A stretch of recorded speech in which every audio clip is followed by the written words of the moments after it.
My name is Emily. I'm 33 years old, and for most of my life, I believed that if I worked hard enough, loved deeply enough, and gave enough of myself, eventually my parents would see me the way they saw my younger brother and sister. They never did. I spent 6 months planning the perfect retirement gift for my father. Not because he asked for one. Because I wanted him to understand, in a way words never quite managed, that every long shift, every sacrifice, every quiet struggle he endured raising us had genuinely mattered to me. The gift was a Rolex. On the back, I had 4 words engraved, "Thank you for everything." The retirement barbecue was held on a warm Saturday afternoon in late summer.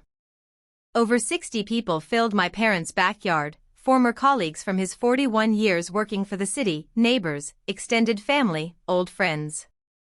The yard smelled like grilled food and sunscreen. People laughed and shared stories. For a little while, everything felt almost normal. Then the familiar patterns started showing up, right on schedule.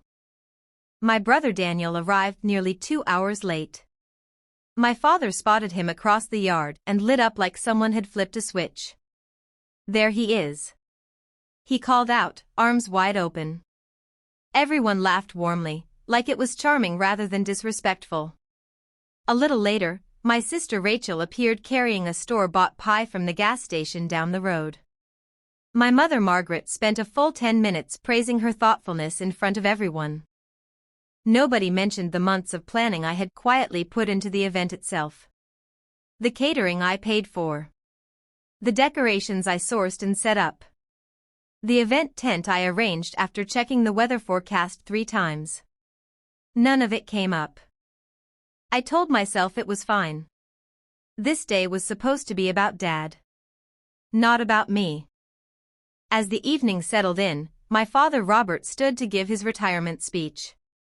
Applause rolled across the yard. Former coworkers shared funny memories from his early career. Then someone suggested the family present their gifts. My heart started moving faster. I walked forward with the small green box. The crowd went quiet on its own. Dad looked genuinely surprised. "What's this?" he asked. "Just a thank you," I said, and handed it to him. He opened it slowly. The watch caught the last of the evening light. A few guests near the front actually gasped softly. Dad turned it over and read the engraving. For just a second, I thought I saw something shift in his expression, something close to emotion. Then it disappeared. His smile faded. He looked directly at me and said something that made the entire backyard go completely still. "Do you think money can buy love?" I blinked. "What?" He shook his head slowly. "You've always thought gifts solve everything." Around us, guests exchanged uncomfortable glances. I felt heat rise into my face. "Dad, that's not what I..." He interrupted me. "You'll always be last if you think this is what family means." Nobody spoke. Not Margaret. Not Daniel. Not Rachel. The silence stretched out across the yard like something physical. Dozens of people found sudden interest in the ground beneath their feet. Dad closed the box and held it out toward me. Something happened inside me in that moment. Not anger exactly. Not tears. Something quieter and more permanent, a kind of clarity I had never felt before, clean and cool and completely steady. I smiled politely. I reached out and took the box back. "You're right," I said softly. Then I turned and walked away. Behind me, I heard Margaret calling my name. I kept walking. Through the gate, down the driveway, to my car. I drove home through the warm summer dark, and somewhere along the way, I made a quiet decision. Within 72 hours, my entire family would begin to understand exactly how much they had relied on me. The morning after the barbecue, I woke up to 12 missed calls. 7 from Margaret. 3 from Rachel. 2 from Daniel. I set the phone face down on the counter and made coffee. For years, I had told myself that my parents simply didn't notice how much I was doing behind the scenes. That night on the drive home, I finally stopped lying to myself. They had noticed. They just hadn't valued it. And there is a significant difference between those two things. What nobody at that barbecue knew, what nobody in my family ever fully understood, was that I wasn't simply helping my parents out from time to time. I had been quietly managing a substantial portion of their lives for the better part of 3 years. When Robert first began talking seriously about retirement, I stepped in without being asked. I organized meetings with financial advisors. I reviewed and compared insurance policies. I helped restructure outstanding debt. I managed investment paperwork, tracked deadlines, confirmed appointments, and maintained detailed planning files because my parents found the entire process overwhelming and neither of them had the patience to stay on top of it. I had built a whole invisible infrastructure around their future, and I had done it without a single complaint, because they were my family and that felt like reason enough.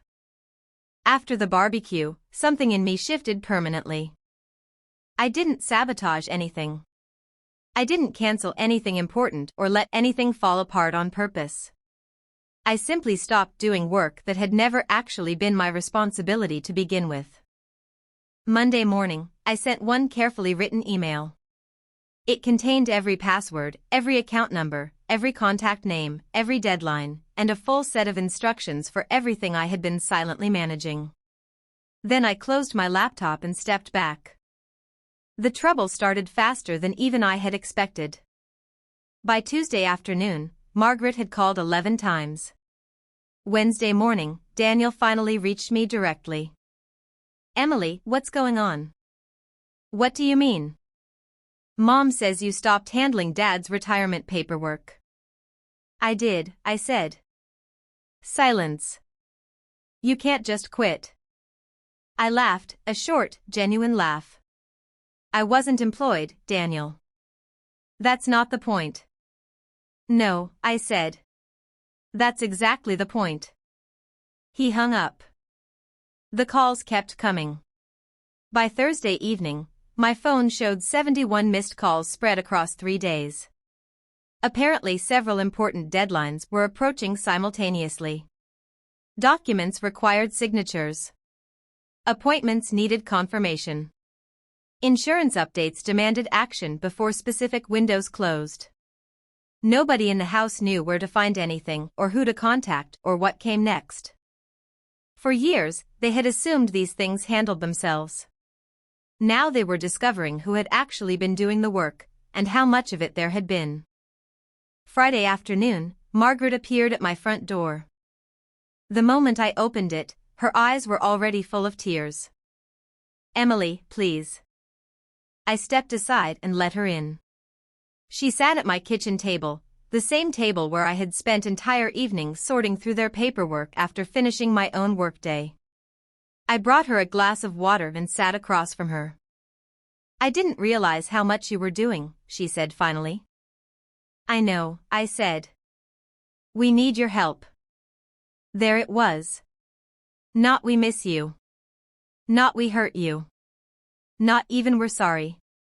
Just, "we need your help." I looked at her quietly for a moment. "Do you know what hurt the most?" I asked. She lowered her eyes toward the table. "The watch." "No." I took a slow breath. It was hearing Dad say I'd always be last. Tears moved down her cheeks. She didn't speak for a long time. Finally, barely above a whisper, she said, "He was wrong." "Was he?" She couldn't answer that. We both understood why. For as long as I could remember, Daniel and Rachel had received endless second chances, constant praise, easy forgiveness, and genuine delight. I had received responsibility. I had received expectation. I had received the quiet assumption that I would simply keep showing up no matter how I was treated, because I always had before. The following evening, Robert called. His voice sounded different. Careful. Uncertain in a way I had never heard from him before. "Can we talk?" I agreed to meet him. We sat on a bench beside a small lake near his neighborhood, in the same park where he used to take us as kids. The evening was soft. The water reflected the last of the light. Neither of us said anything for several minutes. Then he let out a long, slow breath. I handled that terribly. I kept my eyes on the water. "Why did you say it?" I asked. He rubbed his hands together slowly, the way he always did when he was thinking hard about something. "Because I was embarrassed." I looked at him then. "Embarrassed?" The gift was extraordinary, Emily. His voice was quieter than I had ever heard it. More generous than anything I deserved. And instead of feeling grateful, I felt guilty. I said something cruel because I didn't know how to sit with what I had done to you. For the first time in my adult life, I saw genuine regret on my father's face. Not performance. Not deflection. Just the real thing. "I spent years taking you for granted," he said. "You were always the one who showed up. And I started expecting it instead of appreciating it. That's a failure on my part. Not yours." Neither of us spoke for a while after that. "I'm sorry, Emily." It wasn't a perfect apology. It didn't undo years of being overlooked or erase the memory of 60 people standing silent in a backyard while my father handed back a gift I had poured months of love into. It didn't fix everything. But it was honest. And somehow, coming from him, honesty was enough to matter. Now let me tell you what happened in the weeks after that park bench conversation, because that is where the story truly changes. I had spent my entire adult life operating from a single belief, that if I gave enough, eventually I would receive something back. Not gifts. Not money. Just recognition. Just the simple acknowledgement that I existed in this family the same way Daniel and Rachel existed, as someone worth choosing, worth celebrating, worth defending. That belief had shaped every decision I made for over a decade. I worked harder than I needed to. I stayed quieter than I should have. I showed up to every birthday, every holiday, every crisis, every ordinary Sunday dinner, carrying more than my share and asking for nothing in return. I told myself it was love. Looking back now, I understand it was something closer to audition. I was constantly trying out for a role in my own family that had somehow never officially been offered to me. After the park bench, something in that belief finally broke apart. Not violently. Not with anger or bitterness.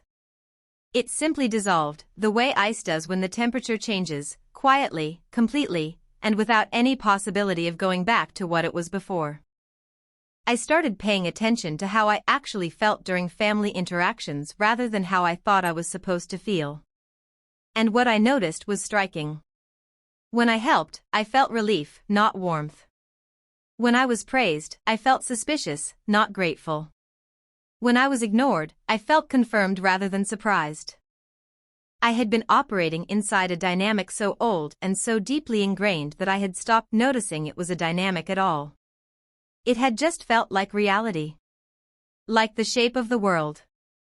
Now I could see it clearly for what it was. Robert was not a villain. Margaret was not a monster. Daniel and Rachel were not deliberately cruel. They were people who had settled comfortably into patterns that worked well for them and asked no questions about the cost those patterns carried for me. That is a common human failure. It is also, I had finally decided, no longer my problem to absorb. Over the months that followed, I kept the boundaries I had drawn. I stopped carrying responsibilities that belonged to other adults. Robert and Margaret learned to manage their own affairs, slowly, imperfectly, but genuinely. Daniel and Rachel began contributing in ways they never had before, partly out of guilt, partly because there was simply no longer anyone available to do it for them. The first family gathering after everything happened was Thanksgiving. I almost didn't go. For the first time in my life, I genuinely considered spending the holiday alone, and the fact that the idea felt peaceful rather than sad told me something important about how far I had already come. In the end, I went. But I brought nothing. I organized nothing. I arrived at the time that suited me, and I left when I was ready. I sat at the table and accepted the food that appeared in front of me without having planned any of it, and it was one of the strangest and most quietly powerful experiences of my adult life. Daniel made the turkey. He overcooked it slightly and apologized to everyone 3 times. Rachel brought 2 dishes she had actually cooked herself, not beautifully, but genuinely. Margaret decorated the table. Robert carved. Nobody asked me to do anything, because they already knew I would no longer simply absorb whatever needed doing. It wasn't a perfect Thanksgiving. It was awkward in places, quieter than usual, careful in the way that things are when people are still learning new patterns of behavior. But it was real. For the first time in years, I was present at a family dinner as a participant rather than a stage manager operating invisibly behind everything else. After dinner, Robert found me standing alone in the backyard. The evening had turned cold. He came and stood beside me without saying anything for a while, which was itself something new. My father had always filled silence with words before.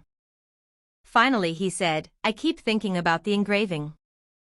I didn't respond right away. "Thank you for everything," he said quietly, as if reading it again from memory. I didn't deserve those words. I understand that now. "You were my father," I said. "I meant them." He nodded slowly.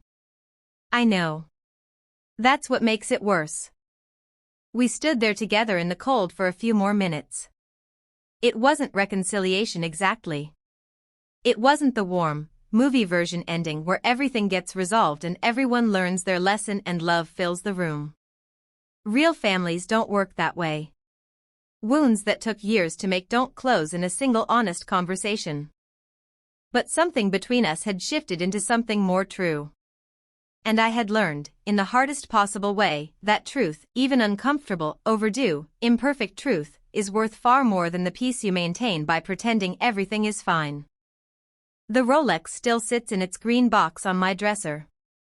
I take it out sometimes and turn it over. I read the engraving. "Thank you for everything." I think about the person who had those words inscribed, the version of me who believed that the right gesture, delivered at the right moment, might finally close a gap that had been widening since childhood. I don't regret buying it. I don't regret the engraving. I don't even regret handing it to my father in front of 60 people, because that moment, as painful as it was, gave me something I had been searching for without knowing it. It gave me clarity. It gave me the moment where I finally stopped waiting to be chosen and started choosing myself instead. I am still a financial consultant. I still own my home. I still show up for my family, but differently now. On my terms. With boundaries that I hold without apology and without explanation. I help when I want to help, not because I am afraid of what happens if I don't. I give when giving comes from genuine love, not from the desperate hope that enough generosity might eventually purchase the belonging I had always deserved for free. I am Emily. I am 33 years old. And I am finally, for the first time in my life, nobody's last.